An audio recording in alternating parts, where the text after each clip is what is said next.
JC here for retirecheapjc. As you probably know already, this channel is about trying to help you get from where you are now to where you want to be, which is probably a life in Thailand. And I try and give you information to help smooth out the learning curve to make that a reality. So today I have a treat for you. I actually did a conversation with one of my members for our weekly update on our member site, but I thought it was so good I want to share it with you all. You might find Jack very interesting. He's got some interesting opinions, and you'll be surprised at how much it costs him to live in Thailand. So I'm going to share with you all this conversation I did with my member Jack. Hope you enjoy it. If you have any questions or comments, you can put them below. And don't forget to like and subscribe. See ya.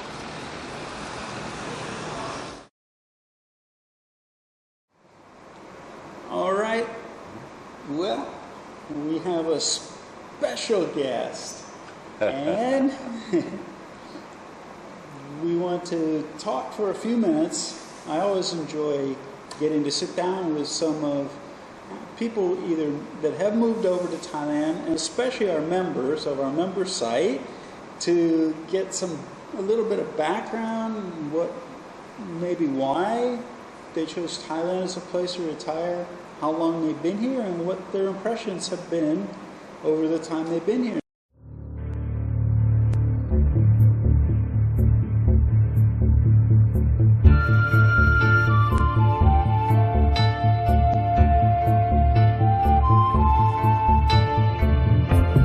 So we'll start out with, it's interesting with you because you didn't start out with Thailand being your retirement destination. That's you were right. Traveling. So tell me a little bit about how you ended up here. Well, I left the United States to travel indefinitely. First to Europe. Gave everything away, sold things, pretty much cut my ties there.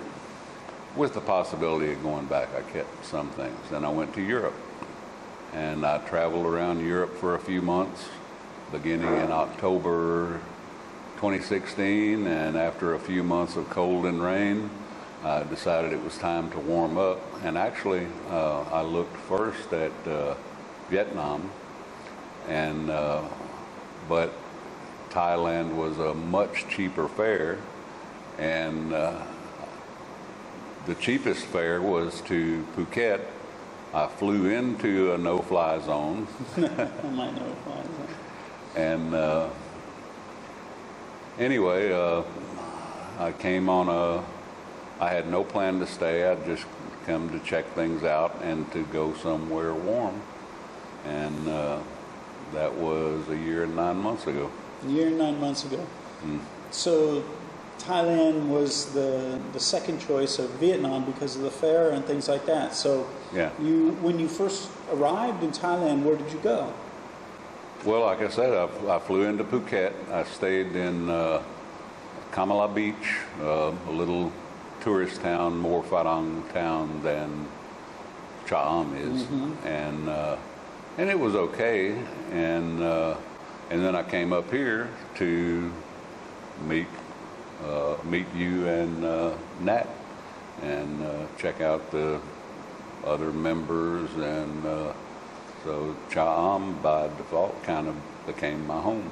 So this is a good thing. Let me ask you the differences that you found between, how long were you in Phuket? 12 days. 12 days.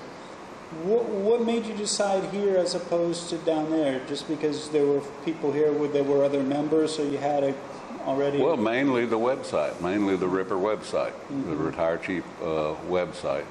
I had, I wasn't looking at it very much until I got here and started meeting some of the other Rippers.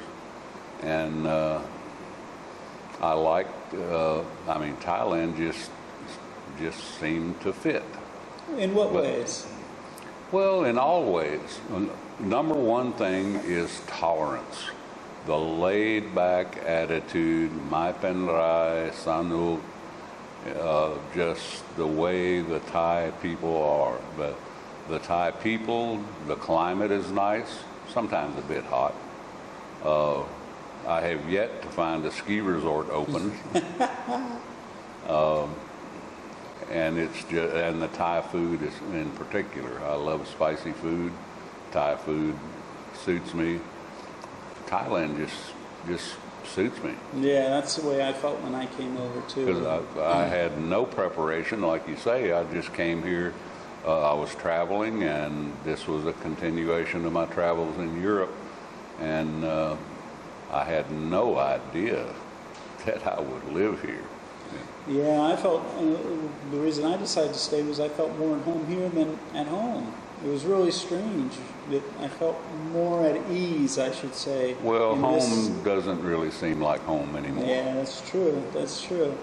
So when you decided that maybe this was a place you were going to stay, had you set out from the States knowing that you weren't going to go back, or did you have things you had to go back and finish up and tie up loose ends? I had no plan. That's the way that I've traveled all of my life.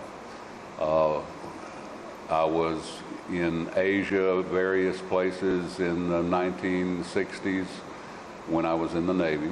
Hit a lot of ports. I was home ported in Japan, and I liked Asia, but I went back to the United States and didn't leave the North American continent from 1971 until 2015 when I made my first short trip to Europe. And I always buy one-way tickets. I never have an itinerary. I don't make reservations when I'm traveling. It's just... fly by the seat of your pants. Yeah. So let me ask you a question. You are retired now, right? Mm. We don't need to go into the details of how much money you have to spend on a monthly basis. That would be your allowance, but what's the difference in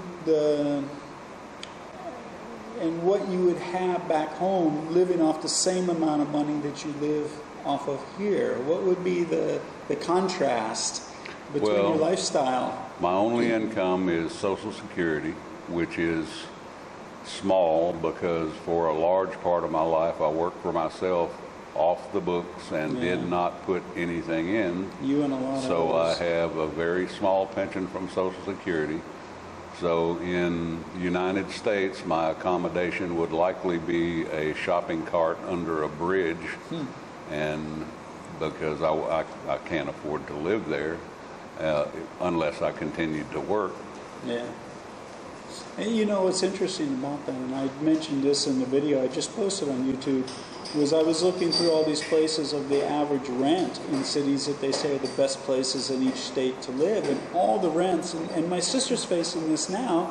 She's got a dog which nobody really wants her to come rent from them, with a German Shepherd, which is now what they call, she says, it's considered a bully breed now, a German Shepherd. Dog racism. Yeah, dog racism. I love that. But everywhere she's looking at, a studio apartment now is over $1,000 US. Yeah. That's crazy. I don't understand how people do it. And it varies greatly. I lived the last 13 years I was in the United States. I lived in Colorado. First in a village of 420 people.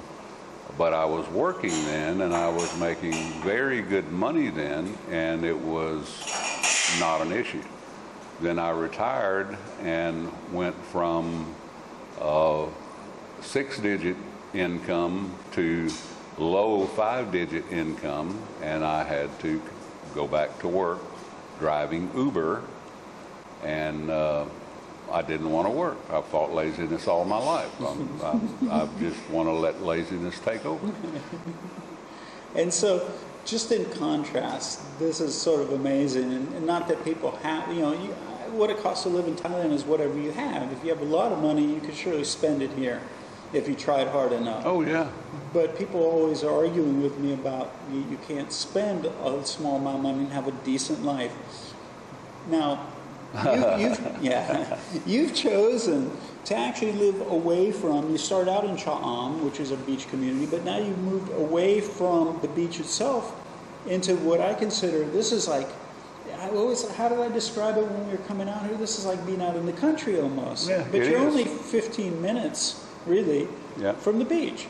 And so let's shock everybody. You're moving from one place that's just over $100 a month, and next week you're moving into a bigger place. It's a one-bedroom apartment for, go ahead, shock them. How much?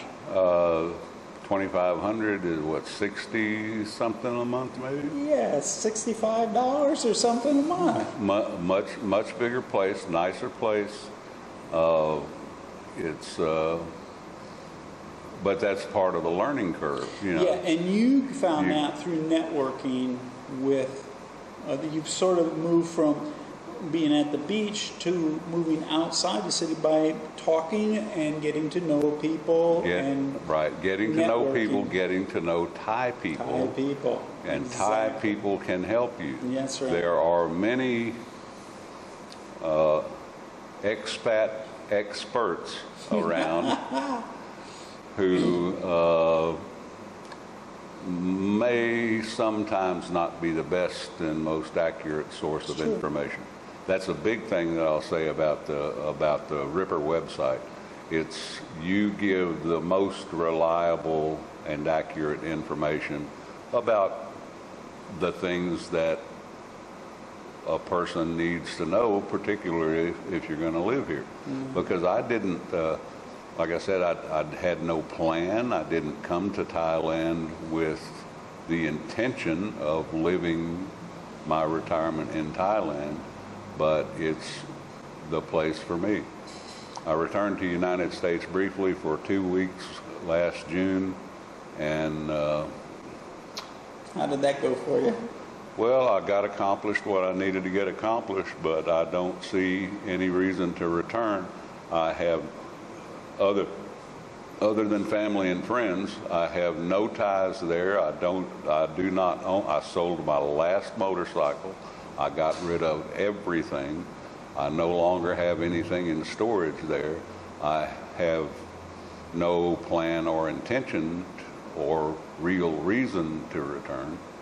And because this is home now, you know. What did you notice when you went back that maybe you hadn't noticed before, when you have the contrast of being here for over a year and living here? And when you went back, was there anything that was more evident than when you were there within that environment? Yes, but I don't want to get into a political related thing. And not only about the political situation, but things like the hugely over-exaggerated political correctness, which has become, no matter what you say, somebody will be offended by it. That's right. And here in Thailand, it's still my Panda. People are relaxed and tolerant. That's the number one thing that I've noticed. It seems that society in America has become so intolerant of anything that does not 100% agree with my beliefs or your belief. If they're not 100% in alignment, then you're the enemy. You're the enemy. That's right. Exactly. It's funny you say about tolerant. I mentioned this to you the other day, that a lot of people are scared of authority and stuff, and probably it's good to be wary and stuff. But I go into a small immigration office, and I've seen the immigration officer a few times, and last time I went in, I looked at him, and I said, "Hey, you're getting a little bit chubby there," and I said it in Thai, and he looked at me, and he says, "Yeah," he says, "I quit smoking, I'm eating too much, this isn't good," and we started laughing. Yeah. And the time before that, I was in there, and he says, he looked at my passport, "You've been to Vietnam?" I said, "Yeah." He said, "Where'd you go?" I said, "Dalat."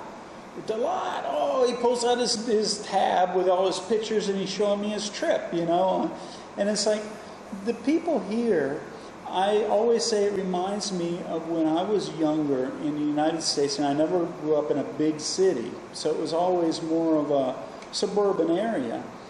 But as kids, we used to play in other people's yards, and you could talk to strangers, and old people could pass on their wisdom to younger people, and they weren't looked as predators, looked at as predators. And I mean, what it's developed into now, I'm shocked. I really am shocked. And we've allowed it to happen as human beings. That's right. It has happened gradually over the decades, and in my view, it has accelerated as time has gone by.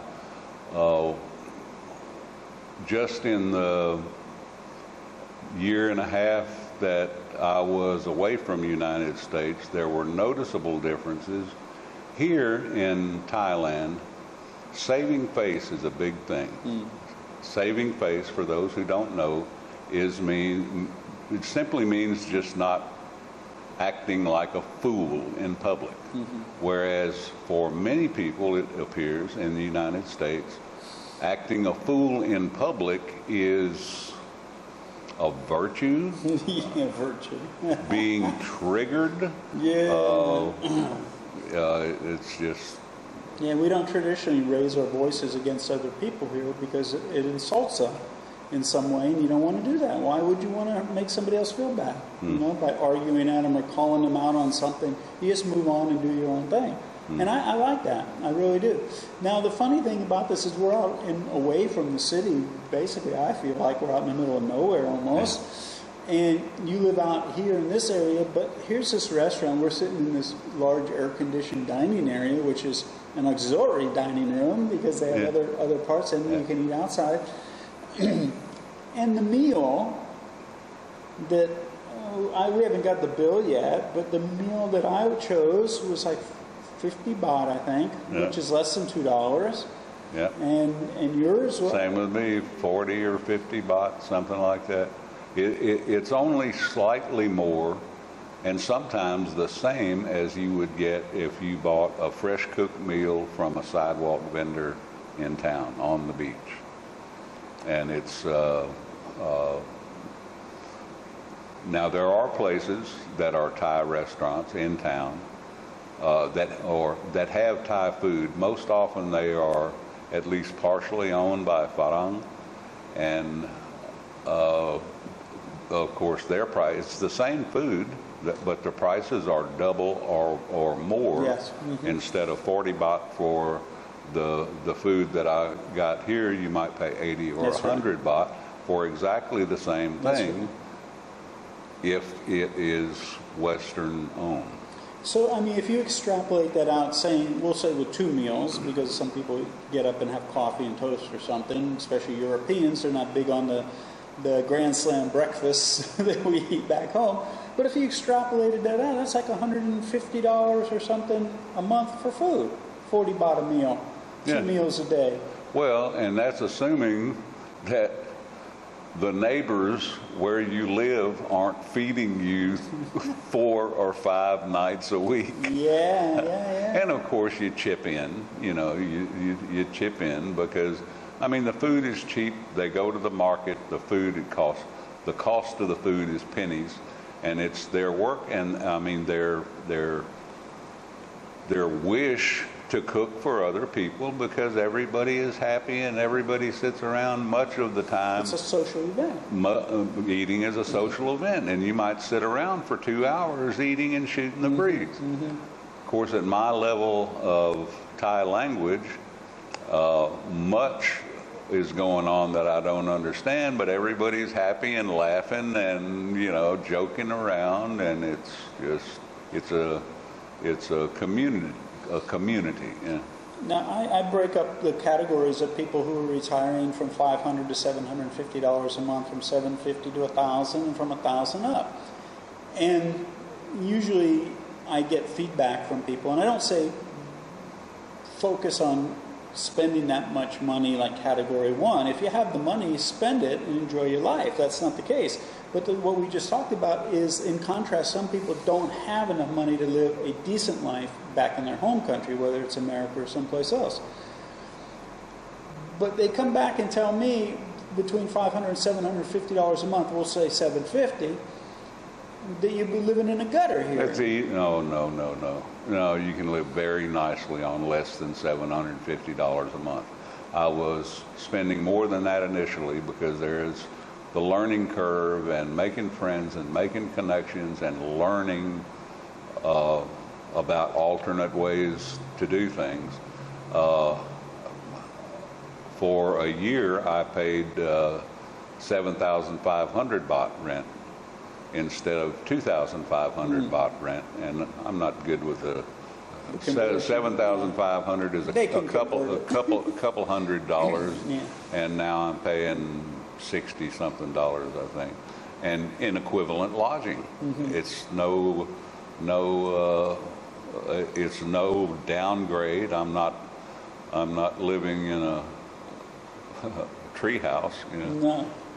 And so what do you think that going forward, once you move to this place that you're moving to, what do you think your monthly budget is going to be? And we've been considering getting medical insurance through the company I recommend, but let's keep that out of the equation because you don't really know what that's going to cost at this point. Yeah.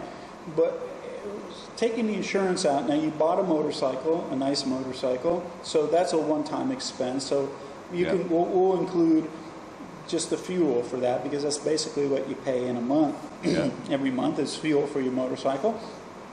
And when you come to the meetings and land, and so you're driving up to, that's probably a 30-minute drive from here. And I ride around recreationally as well. I mean, it's okay, so what is your not monthly only budget that you're proposing, or what you think that you're going to be spending from this point on, and say, this is what I can feel comfortable with, a comfortable lifestyle, eating and air conditioning, living in your one-bedroom apartment, and that comes with Wi-Fi, right? Your apartment, yes. Wi-Fi. You free Wi-Fi. Free Wi-Fi. You pay the electric off the meter, so they're not upselling that. It's not marked up. The place I'm living in now is marked up 50% per unit. So what's going to be your monthly expenditures that you figured? I hadn't really thought about it, but But you're not a drinker, so that helps as well. I rarely drink. For me, if I really tie one on and get drunk, it means I finish the entire small bottle of beer. You know. Sometimes I'll drink two, I think, but it's rare. I don't drink on a regular basis. So what do you think you're going to be spending? Well, I don't know. What would you feel comfortable with? How much do you feel that you have to spend to be comfortable here? I'm having to work at it from the other way around, because I put money in savings every month. Every month I put money in savings, and that's my savings is how you want I bought. that to accumulate. Oh yeah, of course. So what you're doing is you're trying to pare down your expenses so that you can continue to compile your savings. Right. That's a good strategy. Because and that's part of the reason. It's not only I'm not intentionally trying to live particularly on the cheap, but I am learning how to live particularly on the cheap without sacrificing anything. And in many ways, especially living out here in the countryside, it's my environment is better. I hear during the heavy rain last night, the frog chorus was going off. There are a lot of birds, snakes, lizards. There's all sorts of wildlife around. We had Cobra Week at my house a while back. Did you really? I thought I had told you about that. That was an interesting week. Wow. That's an entire story by itself. We'll have to talk I was about in that physical contact twice with black cobras. Wow. One of them was 2 meters plus. Wow. Yeah. I'm not a fan of those. So what do you feel that you are sacrificing, because of now that you've been here this long, almost 2 years, what do you feel like you're sacrificing? Political correctness, and I really miss that. Just like I miss the rash that I had when I was playing sports in high school. Yeah. Yeah. So you don't really feel like you're sacrificing anything by being here? No, I'm gaining. You mentioned I'm more relaxed because the society is more relaxed. The people I associate with are more relaxed. They're more tolerant. They're happier. They're friendlier. Go figure. People here that have nothing are still happy with what they have. Compared to the people that have a lot back home and are miserable. People who think that because the more possessions they have will make them happier, and in my experience, it certainly doesn't work that way for me. I was never a big consumer anyway, but it's... And that's the idea of spiritual practice. If you can be happy without anything, nothing has control over you. You're detached, and that's a freeing feeling. Oh yeah. Happiness is in your pocket. That's go somewhere or buy something to achieve happiness, I think. Yeah. Well, that's all interesting. I've mentioned before there's a lot of ways to massage these numbers, and you don't have to spend what you have to live off of. I remember one of my first members that I interviewed, he and his wife were school teachers, and they came over. And the state of California gave them the option of early retirement and said, we'll pay you a certain percentage of your wage as your pension if you'll quit, because they were trying to pare down the amount of people they were paying in the school system. And they looked at it, and they actually quit working. In other words, they stopped working, came to Thailand, lived in a 2-story house in a residential neighborhood with their dogs, and every month they were richer, their bank account was larger than it was before the month started without working, whereas back home in California, they were drawing from savings every month because they couldn't keep up with the expenses working. Yeah.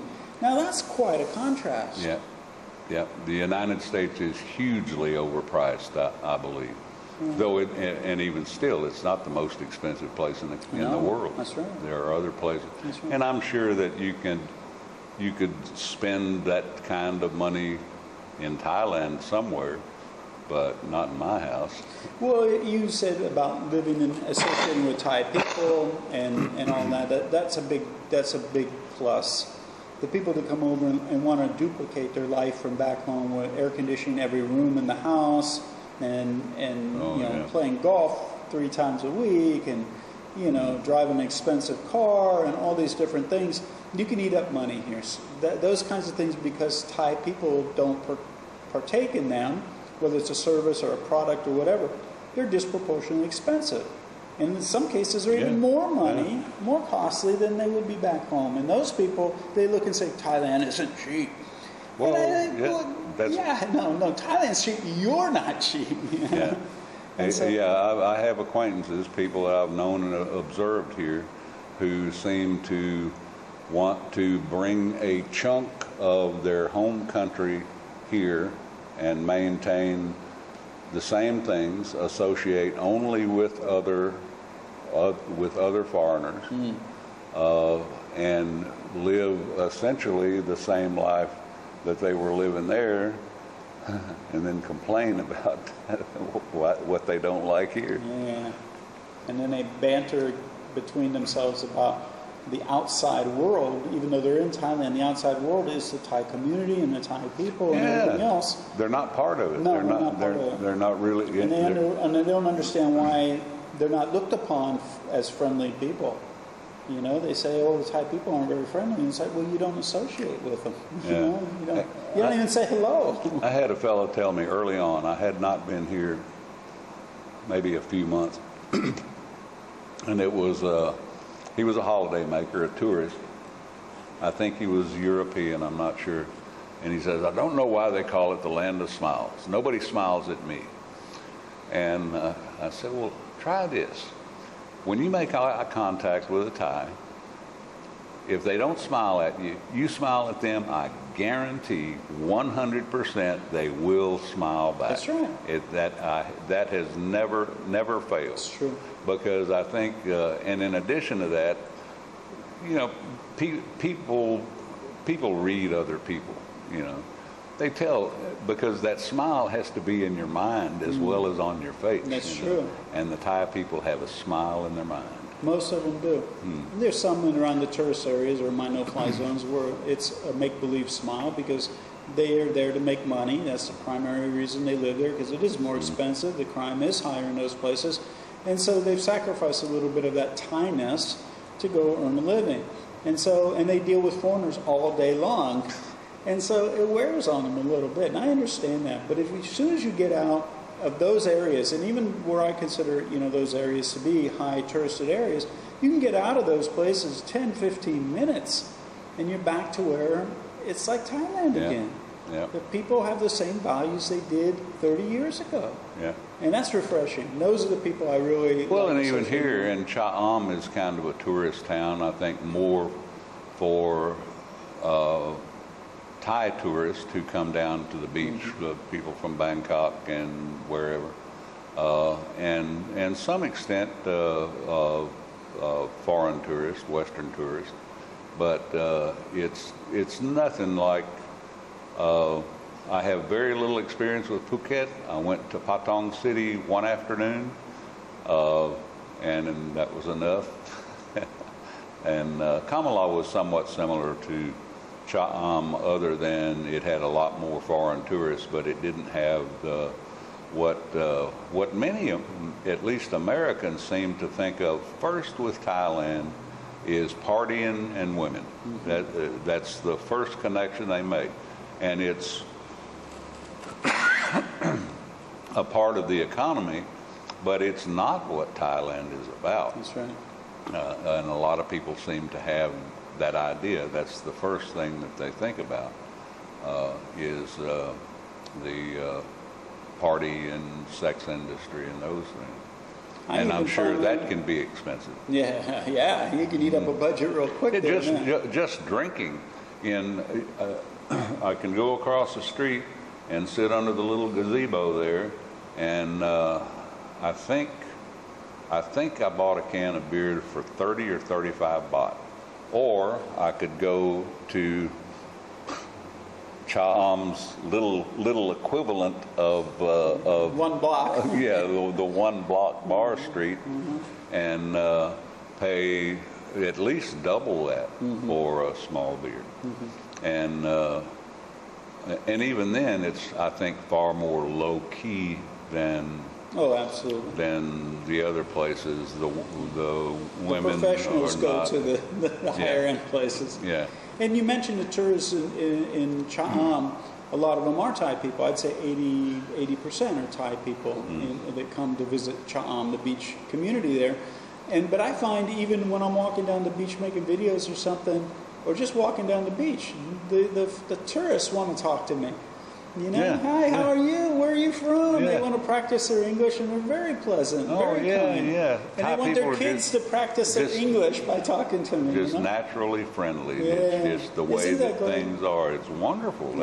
That's the number one thing here is the Thai people. Thai people, Thai food, Thai climate. When I made my decision to move when I was in my 40s back then to go live in another country, my criteria was threefold. One was had to be a good value for the U.S. dollar. People have to be friendly and the food good.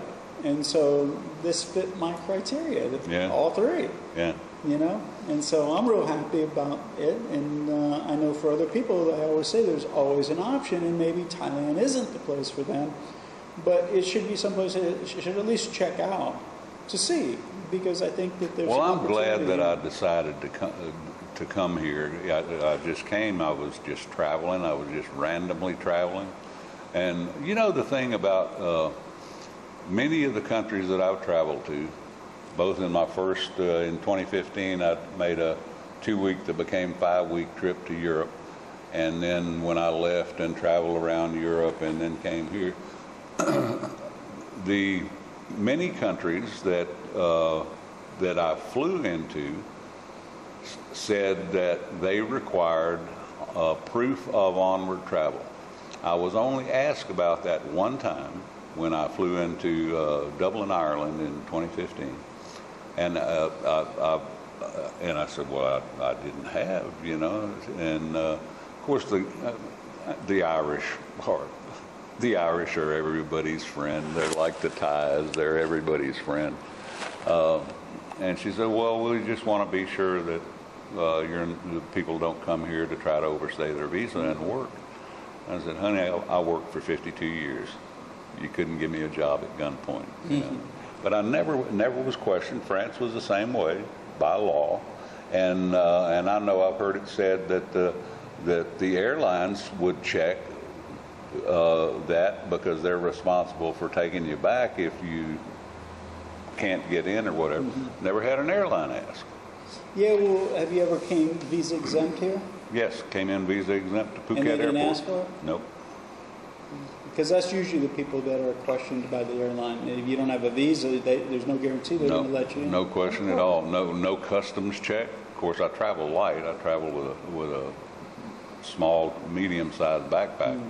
No customs, no At the immigration, I don't remember if there was even any exchange of words. I handed him my passport.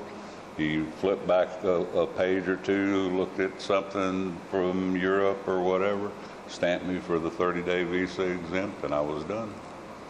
Very cool. Well, I want to thank you both for your sharing your story with everybody, but also, with your support of being a member on the member site, because it's really... Oh, it's worth the little bit of money that it costs. It's a very good value. Yeah, well, I think we've helped a lot of people, and the reason we can help a lot of people is because of our great membership, and yeah, as you've noticed, for the most part, we support each other once we get over here, which is a big plus as opposed to coming over without knowing anybody. Yeah. Yeah, that to me, and I didn't realize it was going to be such a big part of the membership, but it really is nice how when people show up, they've even got established relationships before they even get over. Yeah. And then they come and it's like you got a friend already. Well, I hardly looked at the website. I think I joined before I came over. I'm not sure. Yeah, but I hardly looked at it because Thailand, it was not.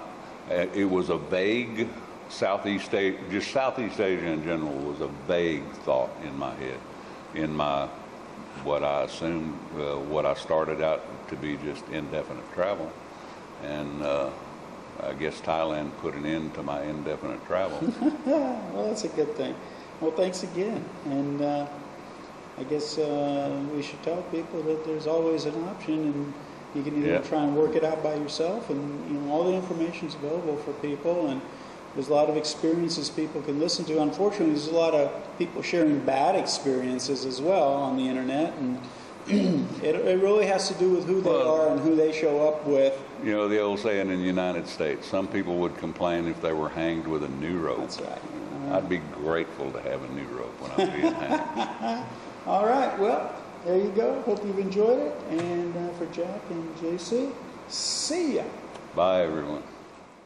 Hey, JC here. If you like that video, make sure to give us a thumbs up and subscribe to our channel here. Also, we have another video up here you're going to be really interested in watching as well. And if you're looking for all the details of how to retire in Thailand in one place, plus a group of people to support you, check this out over here. Give it a click.